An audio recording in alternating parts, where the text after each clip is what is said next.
Today I signed a decree that establishes rules on selling Russian natural gas with the so-called unfriendly states.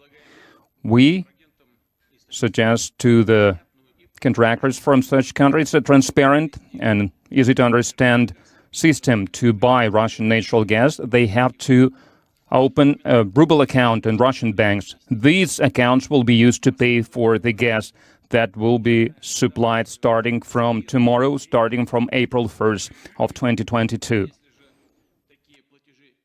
If such payments are not made, we will consider it as failing to perform the contract by the buyer, with all the consequences followed by this.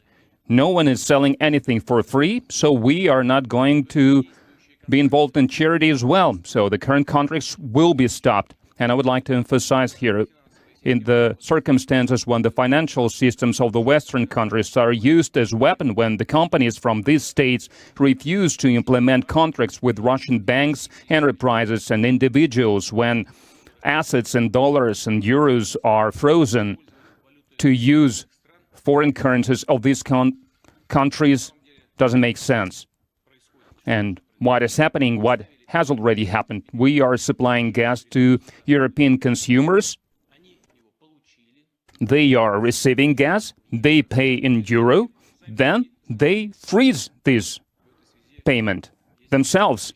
So we have every reason to consider that the part of the gas that we supplied to Europe, we basically supplied for free of charge. It's 5 p.m. here in Moscow, and this is RT International with the latest world news update. It's good to have your company. Now, in the past hour, Vladimir Putin has announced that gas contracts with Russia will end if countries don't comply with new payment terms. Well, let's get more now from our correspondent, Don Coulter, who joins me in the studio. Don, as I just said, we've just heard President Putin speaking. What exactly has he said, and what does it all mean?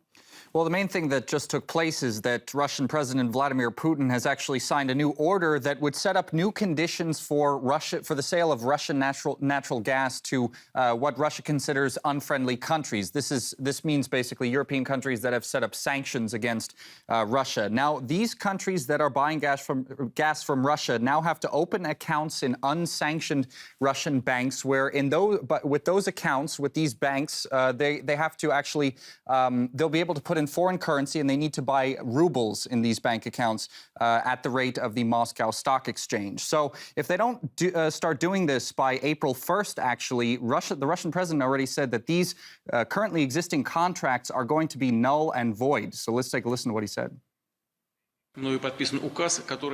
I have signed a decree establishing the rules for trading Russian natural gas with so-called unfriendly countries. The counterparties of these countries will be required to open ruble accounts in Russian banks, from which gas payments will be made. If such payments are not made, then we will consider this a default on the part of the buyers, with all the ensuing consequences. We are not going to do charity work here.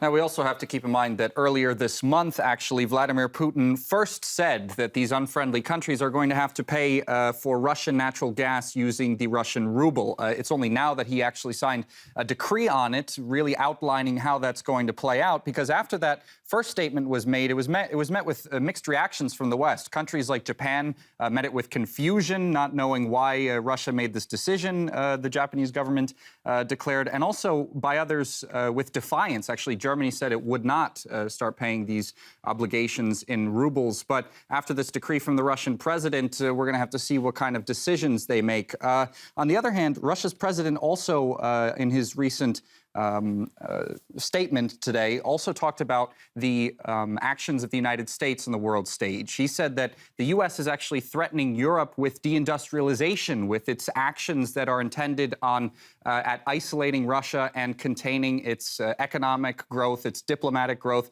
just the growth of Russia as a country itself. So we're going to have to keep our eye out for basically what reactions we're going to see next from the Western world. Absolutely. 1st of April tomorrow, isn't it? So it's now or never for these countries. Many thanks for the update, Don. Thank you.